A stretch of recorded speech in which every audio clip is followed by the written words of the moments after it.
Queridos amigos, bienvenidos a Espinosa Libertad, su programa favorito. ¡Qué alegría, qué goce, qué desenfreno! Hoy tenemos con nosotros a... ¡Simón Ordóñez! Simón Ordóñez, ¿quién es? ¿Qué es? ¿Qué hace este señor? El calborota que hace con nosotros. El calborota narizota, porque también tiene nariz grande. El calborota narizota, que es básicamente... Miren, Simón Ordóñez es un privilegio de persona. Simón Ordóñez, lo más bonito que puedo decir es que es lector. Simón Ordóñez lee de verdad. Y Simón Ordóñez es vividor, porque ya nos contará en este programa todas las vidas que ha tenido, lo intensamente que ha vivido. Y me gusta mucho que esto, aquellos jóvenes que nos estén escuchando, lo tengan muy claro. No hay contradicción entre estudiar y vivir. No hay contradicción entre leer y ser. Todo en la vida es uno, y aquellos que leen intensamente, viven intensamente, es todo parte de uno. Y Simón Ordóñez ha hecho de casi todo en la vida, y vamos a hablar solo de aquello que se pueda hablar delante de las cámaras. Querido Simón, es un privilegio tenerte conmigo, es un privilegio ser tu amigo.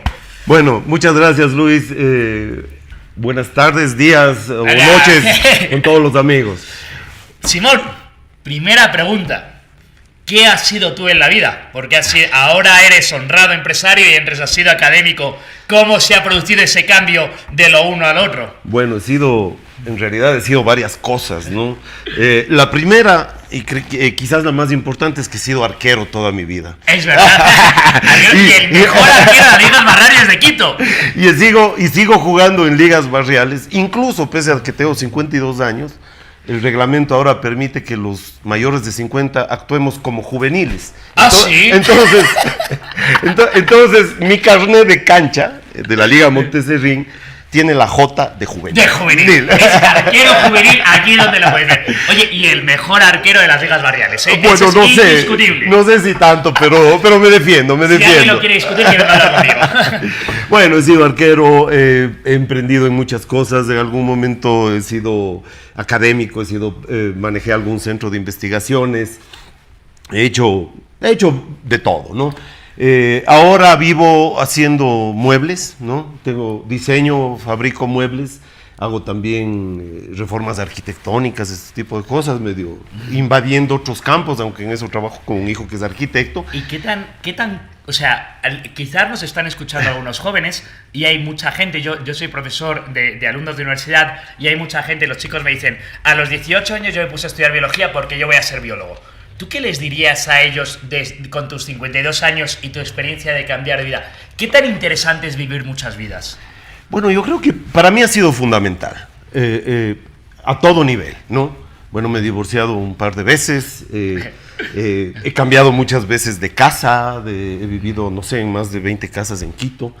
Y he tenido muchas profesiones, he vivido de varias cosas. Y has cambiado de idea. Y he cambiado de ideas, ¿no? También. He cambiado de ideas. Quizás vamos a empezar por una de las cosas más importantes que todos somos, pero que en tu caso lo veo muy marcado. Una de las cosas más importantes que tú has sido hijo de tu padre. ¿Quién era tu padre? A ver, bueno, mi padre es un intelectual, Hugo Ordóñez Espinosa, un intelectual cuencano que vino, digamos, ejerció el periodismo, la docencia universitaria, por situaciones políticas vino de Contralor con Jaime Roldós, hizo una Contraloría absolutamente histórica, digamos, por el nivel de honradez con el que manejó esta cosa, a diferencia de lo que vemos ahora, ¿no? Mejor no. Claro. Mejor, las comparaciones son odiosas. Claro. Pero sí que es cierto que yo que he venido de extranjero al Ecuador, sí que he oído hablar de la Contraloría de tu padre como el referente de lo que fue una persona honrada. Mira, pese a que son casi 40 años de eso, mucha gente sigue acordándose de mi padre como, efectivamente, como dices, como un referente moral, intelectual del país, ¿no? Mi padre, al mismo tiempo, y entrando un poco en el tema de estos cambios de vida y de los cambios de ideas, claro, mi padre era un hombre más bien ubicado en la izquierda, progresista. Ese era el ambiente que se vivía en la familia, ¿no? Ese era el ambiente familiar, aunque más por el lado de mi mamá, quizás un poco más conservadores, ¿no? Pero lo que se vivía era eso. Mi padre seguramente era efecto, ¿no es cierto? Mi padre es nacido en el año 1923, pocos años antes de la Revolución Bolchevique, pero creo que muy influenciado sobre todo por la Guerra Civil Española y después por digamos, por la derrota del nazismo y la Segunda Guerra Mundial. Eso les vuelve, de alguna forma, muy de izquierda y prácticamente estalinistas. Es curioso, pero también había un elemento, y es que en los años 70 se daba por descontado que ser intelectual en América Latina era ser de izquierdas. Es decir, había una implicación en que era muy difícil que hubiese un intelectual o un lector que por el ambiente o por las lecturas no fuese de izquierda. Y tu padre era parte de ese núcleo que era intelectual y era de izquierdas porque casi se daba por asumido, casi era por descontado, ¿no? Así es decir, prácticamente no había intelectuales que se ubicaran en la derecha. Creo que en el caso de Latinoamérica, solo Borges y posteriormente Vargas Llosa, sí, que ya en el 72 o 73 renuncia a esto, pero que además eran vistos con un rechazo total, ¿no? Es decir, se les acusaba de agentes, o sea, cualquier cambio de ideas era atribuible a que o alguien les pagaba o eran agentes de la CIA o algo de eso había pasado. Por cierto, en otro capítulo contaremos la visita de Borges a Quito, pero no es el momento. Y tú fuiste un joven, también militante, desde muy joven, en referente intelectual, en el sentido de que escribías columnas en los periódicos, docente universitario desde muy joven, pero siguiendo las líneas de tu padre, o sea, tú tampoco te rebelaste o tampoco mataste al padre en ese sentido de joven. No tanto, yo creo que yo fui un poco más radical que mi padre desde un inicio, digamos. Cuando yo estaba en el colegio, estaba en formación el grupo Alfaro Vive Carajo, ¿ya? Un grupo que tomó las armas acá, y de alguna forma yo estuve bastante cercano a ellos, aunque no estuve militando ahí. Entonces vivíamos la militancia de izquierda así con, digamos, con fe y con fuerza, ¿no? Incluso un poco más allá de lo que había hecho, digamos, mi padre, que no militó en el Partido Comunista, pero que estuvo bastante cercano. Tú tampoco, ¿no? Eras de Alfaro Vive Carajo, pero estabas cercano. Pero estaba cercano, muchas amistades estuvieron por ahí, muy cerca, y creo que yo opto por estudiar sociología, ¿no? Básicamente porque ya estaba convencido de ciertas ideas, y lo que necesitaba, creo, muchos de los que estudiamos sociología, economía, y sobre todo los que estudiamos en la Universidad Central del Ecuador, era porque queríamos afirmar y tener tal vez más argumentos para defender unas ideas que ya estaban preconcebidas. Fíjate que te quiero hacer dos preguntas imprescindibles de lo que has dicho. Primera, estudiar no para aprender, sino para confirmar. ¿Qué te parece eso ahora? Claro, esa es una primera barbaridad, ¿no? Y siguiendo ahí era lo que dice el maestro, es tu maestro, es mío también, y creo que lo conocí antes, te mostraba alguna vez un artículo que en el año 97, probablemente el primer columnista en América Latina que cita a Escotado. Que cité a Escotado, yo tenía 30 años y lo cité, ¿no? Y claro, es decir, él habla justamente de esto, ¿no? Una cosa es estudiar para confirmar algo y otra cosa es estudiar para aprender. Cuando yo entré a sociología, bueno, esa era una escuela de adoctrinamiento, ¿no? Entonces, incluso me acuerdo algunas cosas del pensum académico, ¿no? Teníamos materialismo histórico 1, 2 y 3, digamos, 3 años de materialismo, economía política marxista 1, 2 y 3, historia de América Latina marxista 1, 2 y 3, bueno. Todo el programa, todo ahí. O sea, era un programa de adoctrinamiento absolutamente fuerte, ¿no? Y yo además, por una forma de ser y por, digamos, siempre me gustó la lectura, los libros y toda la cosa, lo tomé bastante en serio, ¿no? Entonces creo que soy de los pocos que pasamos por ahí. Y que estudió, yo me lo estudié. Y bueno, tengo fichado el Capital, ¿no? y una última pregunta para terminar esta sección.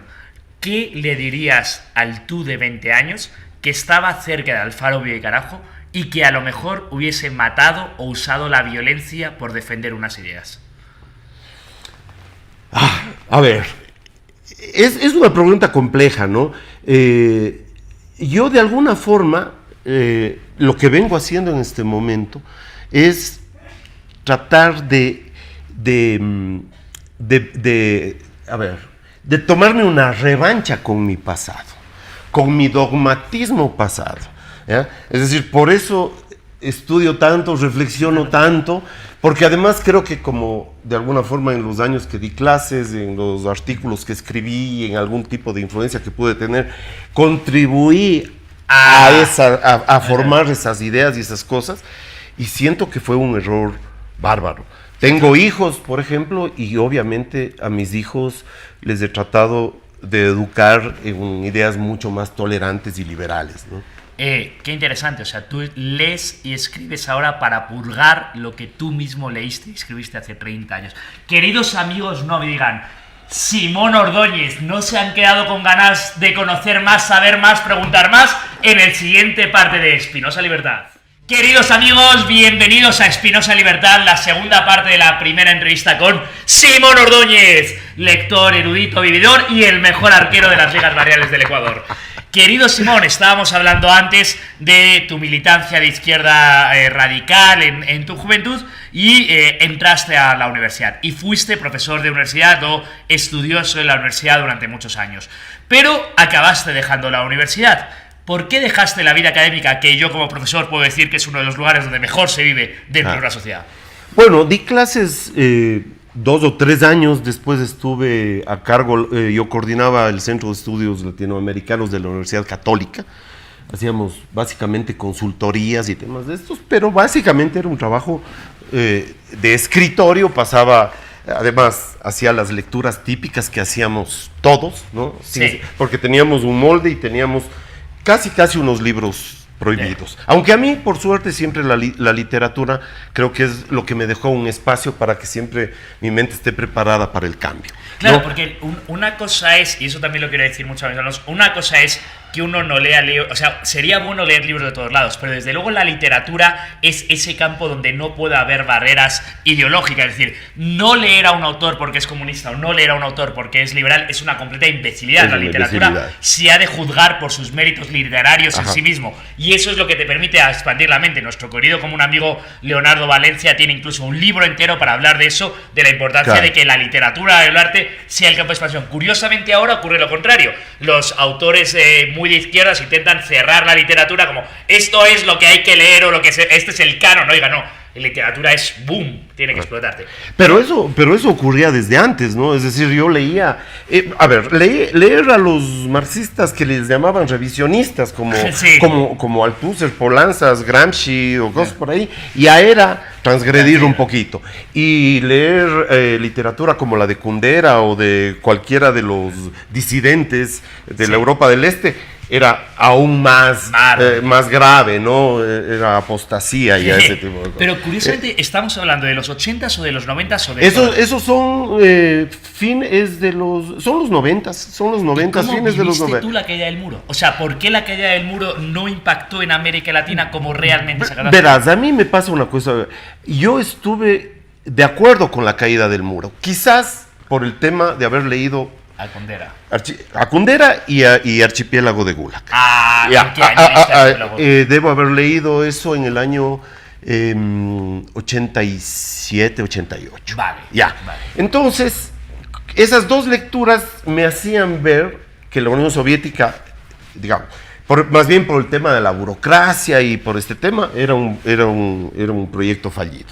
Sin embargo, seguía creyendo en Cuba y en Nicaragua y en lo demás. Claro que Nicaragua, que es lo que a mi generación es la que es el hecho histórico que nos marca, ¿no? Fue Nicaragua. ¿Y cuándo te llevaste tú? Porque Nicaragua pasó muy poquito, y eso que estamos en el 2019 y sigue estando Ortega en Nicaragua, es increíble. Pero ¿en qué momento te llevaste la decepción con Nicaragua? Porque de la revolución a la primera disidencia pasaron muy poquitos años. ¿Y tú qué pensabas de la primera disidencia de Nicaragua? Bueno, mira, fueron 11 años, ¿no? O sea, ellos triunfan los primeros meses, creo que mayo del 79, ¿no? Además habíamos seguido, yo tenía 11 o 12 años, seguíamos con mi hermano, sintonizábamos a través de una radio, Radio Habana, Cuba, para informarnos de las noticias, del avance de los sandinistas y bueno, se trataba de derrotar a Somoza, entonces claro, todo el mundo estaba de acuerdo con eso, ¿no?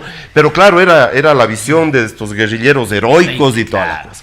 Después empiezan y ya toman el poder y creo que estuvimos de acuerdo muchos, porque yo no tenía suficiente conciencia política, pero sentimentalmente estaba ligado a eso, y estábamos de acuerdo en que profundicen el socialismo, que deshagan la junta esa, que saquen a Violeta Chamorro y todo esto, porque los veíamos como, digamos, digamos, estos grupos democráticos eran vistos como los malos desde la izquierda latinoamericana. Vale, y tú en ese momento todavía estabas de acuerdo en que había que purgar a Violeta Chamorro. Todavía. Bueno, en ese tiempo tenía 13 años, entonces era muy poco. Era un relato de buenos y malos. Pero ya cuando se da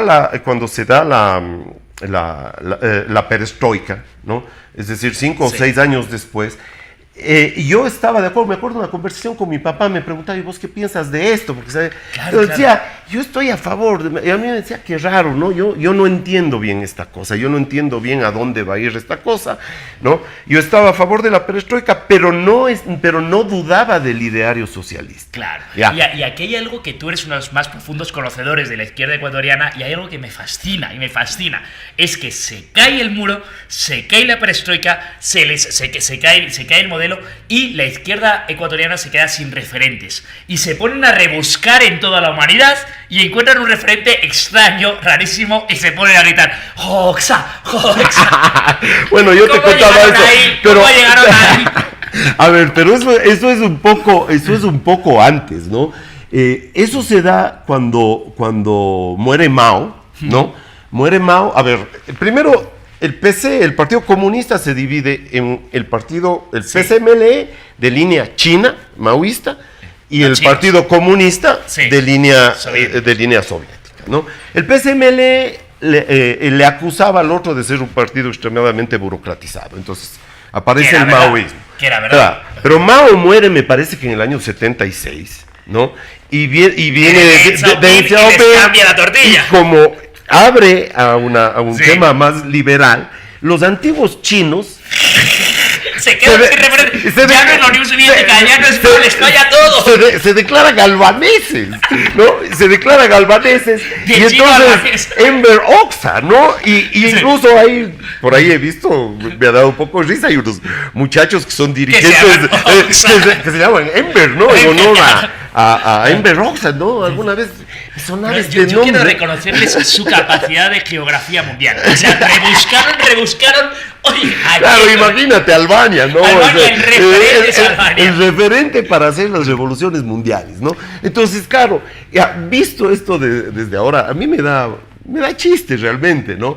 Me da chiste, me acuerdo de alguna vez por molestar a mis amigos comunistas, me tomé una foto con un libro de Lenin, así, matándome de risa, y bueno, recibí una cantidad de gente que le agradó mucho la foto y una cantidad de insultos también impresionante, ¿no? Porque cómo me podía reír del referente mundial de la revolución. El ¿no? asesino, pero vamos, referente. Una pregunta, Simón, ¿cuál es porque tú ya hemos dicho varias veces que tú has cambiado de idea, todavía en los 90, tú llegas a cambiar de idea básicamente, como yo he conocido, hasta el año 2006, 2007, sí que se produce un viraje bastante claro. ¿Cuál fue el kit que te cambió y el coste de cambiar de idea? A ver, verás, lo uno que te decía, yo tenía ya mis dudas por el tema de la literatura. Ya, eso me había hecho tener la mente más alta. Por cierto, voy a hacer un comentario. Me parece muy interesante que en este programa de Espinosa Libertad siempre terminamos leyendo un poema o leyendo un pasaje literario. Qué importante es integrar ciencia, filosofía y literatura. Todo es parte de uno, no podemos dividirlo, y si lo dividimos, nos dividimos a nosotros mismos, nos cortamos. Absolutamente, yo creo incluso, casi sigo sosteniendo eso, creo que la literatura tiene una capacidad mayor que las ciencias sociales de comprensión de la complejidad humana, ¿no? Y creo que eso es... Es mi amigo. Yo con él, lo que él piensa. Entonces, creo que la literatura ayuda justamente a eso. Yo cuando escribo mis artículos y mis cosas, siempre estoy pensando alguna idea en algo que venga de la literatura, ¿no? Incluso para entender la política, para entender una cantidad de cosas, ¿no? Entonces, a ver, yo empiezo a cambiar de idea, porque, a ver, por un lado yo apoyo inicialmente en la campaña de Correa, ¿no? Apoyo. Tienes mucho que purgar, amigo. Tengo mucho que purgar. Bueno, nunca trabajé ni nada con ellos, pero sí, apoyé en un inicio. Te voy a hacer una pregunta más allá. Pero es que en el fondo, la izquierda ecuatoriana en aquel año erais poquísimos. O sea, los intelectuales de la izquierda os conocíais todos, no había tantos. Todos. De hecho, muchos de ellos trabajaron conmigo, muchos de los que fueron ministros, etcétera. El propio Correa fue amigo en algún momento y toda la cosa. Apoyamos, pero claro, cuando yo a los 2 o 3 meses empiezo a ver este viraje y a sentir ya lo que es un tema de autoritarismo ya en tu propia sociedad, empieza el primer alejamiento. Y aparte de eso, pese a que todavía estaba trabajando en la Católica, yo me había puesto de hobby una pequeña empresa de muebles. Mira. Ya. Entonces, había empezado ya a trabajar en esto de los muebles y había empezado a darme cuenta de cómo realmente funciona la economía. ¡Qué maravilloso! Había una dicotomía entre lo que tú como intelectual de izquierdas leías en los libros de lo que era el trabajador, la empresa, el empresario, claro. Y tú, por tu hobby, porque eres una persona honrada, carpintera, que le gusta trabajar la madera, te habías montado esta pequeña empresa y había una dicotomía entre lo que veías en un lado y en otro. ¡Qué apasionante, querido amigo Simón! Pero de eso hablaremos en el siguiente programa. Y espero que quieran seguir escuchando a mi amigo Simón Ordóñez la semana que viene en Espinosa Libertad. Buenas, queridos amigos, en Espinosa Libertad, en su sección favorita, la que hablamos de literatura. Y ya hemos comentado con el amigo Simón la importancia de hablar y leer literatura para entender la realidad. Y hoy nuestro querido amigo Simón nos va a leer un nuevo pasaje de uno de sus libros favoritos, que es Bella del Señor. Sí, a ver, Bella del Señor es un libro de Albert Cohen, ¿no? Un libro ambientado en 1930, es decir, previo a la Segunda Guerra Mundial, ¿no? Los dos temas más importantes del libro son el amor y el poder. Y aquí, claro, voy a leer algo de lo que tiene que ver más bien con el poder, ¿no? Y dice, a las 7:30... Están hablando de una recepción en la Sociedad de Naciones, ¿no? Dice, a las 7:30, Sir John Chain, secretario general de la Sociedad de Naciones, apareció de pronto ligeramente achispado. Benedetti, súbita bailarina, se precipitó con el semblante iluminado de amor. Tal amor no entrañaba disimulo. Benedetti era sociable hasta el punto de admirar sinceramente y amar a Todopoderoso, susceptible de serle útil. Solo manifiestan eficazmente y por consiguiente con el máximo provecho los sentimientos sinceros. Por añadidura, tiene uno la conciencia en paz. Benedetti, que era demasiado cerdo como para ser deshonesto, estaba convencido, incluso solo y delante del espejo, de que amaba al secretario general y de que le parecía un gran hombre. Con idéntica sinceridad había amado y venerado al anterior secretario general, pero al dimitir este último lo olvidó al instante, demasiado poseído como estaba de su entusiasmo por Sir John, cuya fotografía sustituyó al punto en su despacho a la de su predecesor. Sir John departía ahora con Benedetti y lo sujetaba familiarmente del brazo. Ese contacto con el gran hombre colmaba al subordinado de desenfrenado agradecimiento. Como semanas antes, Adrien Deun, que es otro de los personajes, caminaba virgen en trance del brazo del superior adorado, emocionado por tanta bondad y sencillez, orgulloso y púdico, santificado por el brazo magistral, alzando a ratos los ojos hacia el jefe, ojos de devoción, porque tras su interesado amor por el gran jefe, subyacía otro amor, un amor horrendo, un amor auténtico y desinteresado, el abyecto amor al poder, la adoración embruna de la fuerza, una veneración animal. ¡Qué maravilla! O sea, sinceramente admiraba al jefe porque admiraba el poder. Porque se enamoran del poder. Del poder. ¡Qué bonito! Y aquí hay una cosa... Vamos a hablar del amor. Sí, vamos a leer sobre el amor. Una cosita más sobre el tema... Creo que... sobre el tema de la risa, ¿no? Dice, que era un amor auténtico, ¿no? Auténtico. Babuina es una mona, ¿no? Es un mono, ¿no? Sí. Babuina, la ráfaga de hilaridad que estremeció el otro día la asamblea a raíz de una broma del primer ministro inglés y el presidente a un tris estuvo de ahogarse. Una bobada de broma, pero cuando más importante es el bromista, más se celebra la broma. Las risas no son entonces más que una aprobación del poder. Cuando el jefe hace un chiste, hay que reír porque es adoración del poder. Del poder. Y el humor ya no es humor en sí mismo, es un instrumento del poder. Exactamente. Acuérdate el comportamiento de ministros, de periodistas o de lo que sea, cuando Correa lanzaba cualquier estupidez, todos reían, le festejaban y le hacían sentir el hombre más inteligente del mundo, ¿no? Y eso lo aprendemos en literatura, y esta ha sido su sección favorita en Espinosa Libertad.